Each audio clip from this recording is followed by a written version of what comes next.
उत्तर प्रदेश में 2022 के चुनाव की तैयारियों में बीजेपी सबसे आगे दिख रही है और आज डिप्टी सीएम केशव प्रसाद मौर्य ने एक ट्वीट किया है, 2017 को 2022 में दोहराएंगे, जनता का जो भरोसा है बीजेपी पर वो टूटने नहीं देंगे। सर, ये ट्वीट आपने किया है 2022 में 2017 दोहराएंगे, पर हाल ही में पंचायत के चुनाव के नतीजे आए तो उसमें बीजेपी को वो सफलता नहीं मिली जो उसने सोचा था। देखिए, ये विपक्ष का दुष्प्रचार है कि भाजपा को सफलता नहीं मिली है।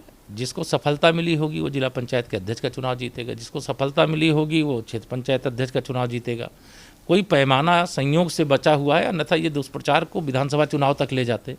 उत्तर प्रदेश के इतिहास में पंचायत के चुनाव में भाजपा ने अब तक की सबसे बड़ी सफलता प्राप्त की है और जो जिला पंचायत के अध्यक्ष और क्षेत्र पंचायत के अध्यक्षों को चुनाव होगा उसमें भी बहुत बड़ी विजय प्राप्त करेंगे, मुझे विश्वास है। इसी की लोग को लेकर लगातार रणनीति बैठकें चल रही क्या, क्योंकि BL संतोष पार्टी के नेशनल जनरल सेक्रेटरी ऑर्गेनाइजेशन के वो फिर 21 तारीख को आ रहे हैं, प्रभारी राधा मोहन जी भी आ रहे हैं। विधानसभा चुनाव के साथ साथ ये भी चर्चा का मुद्दा रहेगा या कुछ और वजह है पार्टी के भीतर? मुद्दा चर्चा का क्या रहेगा, जिसके लिए माननीय हमारे संगठन महामंत्री जी आ रहे हैं, प्रदेश के प्रभारी आ रहे हैं, वो तो विषय लेकर के आते हैं और जो विषय होगा संगठन के साथ बातचीत करेंगे। बातचीत के बाद जो सूचना होगी आपको मिलेगी, लेकिन मैं यह मानता हूँ पंचायत से लेकर के और पार्लियामेंट तक, मतलब हमारी जिला पंचायत का अध्यक्ष का, क्षेत्र पंचायत अध्यक्ष का चुनाव, फिर विधानसभा का चुनाव, फिर 24 में लोकसभा का चुनाव, हम लोग निरंतर तैयारी में रहते हैं। साथ में कोरोना के कारण जो संकट खड़ा हुआ है और समाज की जो ज़रूरतें हैं उसको पूरा करने, उनकी सेवा करने का काम भी कर रहे हैं। सर, अभी इसी महीने वो आए थे और फिर आ रहे हैं 19-20 दिन बाद लगातार। आखिर ऐसा क्या कुछ चल रहा है कि लगातार बार बार राष्ट्रीय महासचिव को आना पड़ रहा है, संगठन के प्रभारी आ रहे हैं बार बार? देश का सबसे बड़ा प्रदेश है और राष्ट्रीय महासचिव संगठन अगर उत्तर प्रदेश में आ रहे हैं तो क्या किसी का आर्डर लेके आने की ज़रूरत है क्या? जब उनकी इच्छा होगी तब आएंगे, जब बैठक लेना होगा तब बैठक लेंगे और उनका आगमन हो रहा है, हम स्वागत करते हैं। उनका मार्गदर्शन मिलेगा जिसके आधार पर हम लोग 2022 में फिर से 2017 को दोहराने का काम करेंगे, 300 से अधिक सीटों पर कमल खिलाने का काम करेंगे। और सपा के जो मुखिया श्री अखिलेश यादव जी है, उनके जो भी तथाकथित सहयोगी हैं जो मुंगेरी लाल के हसीन सपने देख रहे हैं, उनके सपने चकनाचूर हों। आप लोगों से पिछली बार फीडबैक भी उन्होंने लिया था, इस बार भी आप लोगों को बुलाएंगे बैठकें? कुछ सूचना आप लोगों को है कि आप लोगों के साथ भी बैठक करेंगे? ये आप ऐसी चीज़ पूछते हैं कि जैसे हम कार्यकर्ता हैं संगठन के, किसी भी कार्यकर्ता के साथ बैठक करना, पूछताछ करना या कुछ निर्देश देना, ये तो संगठन के नेतृत्व की का दायित्व है। वो निर्देश देते हैं, हम लोग उसका पालन करते हैं। सर, लगातार जिस तरीके से हम देख रहे हैं बीजेपी की जो तैयारियां चल रही 22 के चुनाव के लेकर, दूसरी पार्टी नजर नहीं आ रही। लोग ट्वीट के जरिए ही सारी चीजें कर रहे हैं, ज़्यादा आरोप लगा रहे हैं। तो क्या यही तैयारी आपके लिए बेनिफिट साबित होगी 2022 में? देखिए, दूसरे दलों की तैयारी भाजपा नहीं करेगी ना। भाजपा तो यही चाहेगी दूसरे दल पूरी तरह से हारे, हम 2017 से भी बड़ी सफलता प्राप्त करें।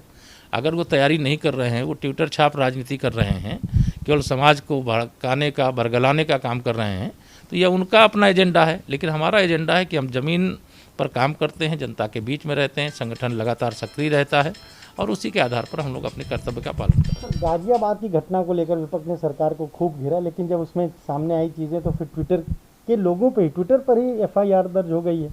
क्यों ट्विटर पर FIR नहीं हो सकती? अगर कोई भी के खिलाफ शिकायत होगी और कुछ गड़बड़ होगा तो FIR लिखना, विवेचना करना और उसमें जो स्थिति होगी उससे रिपोर्ट को न्यायालय के समक्ष प्रस्तुत करना, ये तो दायित्व होता है और वो दायित्व निर्वाह किया गया। अगर कोई फर्जी तरीके से सामाजिक सौहार्द को बिगाड़ने के लिए किसी राजनीतिक दल के इशारे पर, किसी राजनीतिक दल के कार्यकर्ता के द्वारा इस प्रकार का काम किया जाएगा तो उसमें मुकदमा लिखा गया, विवेचना हो रही, जो दोषी होंगे उनके खिलाफ कठोर कार्रवाई होगी। आखिरी सवाल, महंगाई को लेकर राहुल गांधी, प्रियंका गांधी, अखिलेश यादव सभी लगातार सरकार को घेर रहे हैं। पेट्रोल डीजल के दाम कई जगह 100 रुपये के पार चले गए। देखिए, मैं श्री राहुल गांधी जी हूँ, चाहे श्रीमती प्रियंका वाड्रा हूँ, ये सब आज यह मैं इनका नाम यही कहूँगा कि श्री राहुल ट्यूटर गांधी और श्रीमती प्रियंका ट्यूटर वाड्रा, इस रूप में, या श्री अखिलेश यादव जी को भी कहा जा सकता है श्री अखिलेश ट्यूटर यादव, ये सब ट्विटर पे एक ट्वीट करते हैं और आप सब इतना स्पेस उनको दे देते हैं कि उस पर सवाल खड़ा करते हैं। अरे विश्व बाजार में जब क्रूड ऑयल के दाम घटते और बढ़ते हैं, उससे भारत सरकार की जो पेट्रोलियम कंपनियां हैं लिंक हैं। जब रेट घटता है तो रेट कम हो जाता है, जब रेट बढ़ता है तो रेट बढ़ जाता है। एक सामान्य प्रक्रिया है। महंगाई को कंट्रोल करना सरकार भी चाहती है, लगातार जो आवश्यक कदम है उठा रही है। कई चीज़ों में बहुत प्रकार के टैक्सों में छूट देने का काम किया गया है, लेकिन सरकार जो जिम्मेदारी है उसको अपना निर्वाह कर रही है। और श्री राहुल गांधी जी हों चाहे श्रीमती प्रियंका वाड्रा जी हों, ये सलाहकार न बने, अपनी पार्टी देखें। तो ये आपने सुना क्या कहना है उत्तर प्रदेश के उप मुख्यमंत्री केशव प्रसाद मौर्य का। साफ तौर पर कह रहे हैं कि 2022 में भी बीजेपी 2017 को दोहराएगी और सबसे ज़्यादा सीटें जो है वो बीजेपी ही हासिल करेगी। साथ ही साथ राहुल गांधी हो, प्रियंका गांधी वाड्रा हो, अखिलेश यादव हो, सब पर उन्होंने निशाना भी साधा है। कैमरा से मेहदी हसन के साथ अनुभव शुक्ला, AP गंगा, लखनऊ।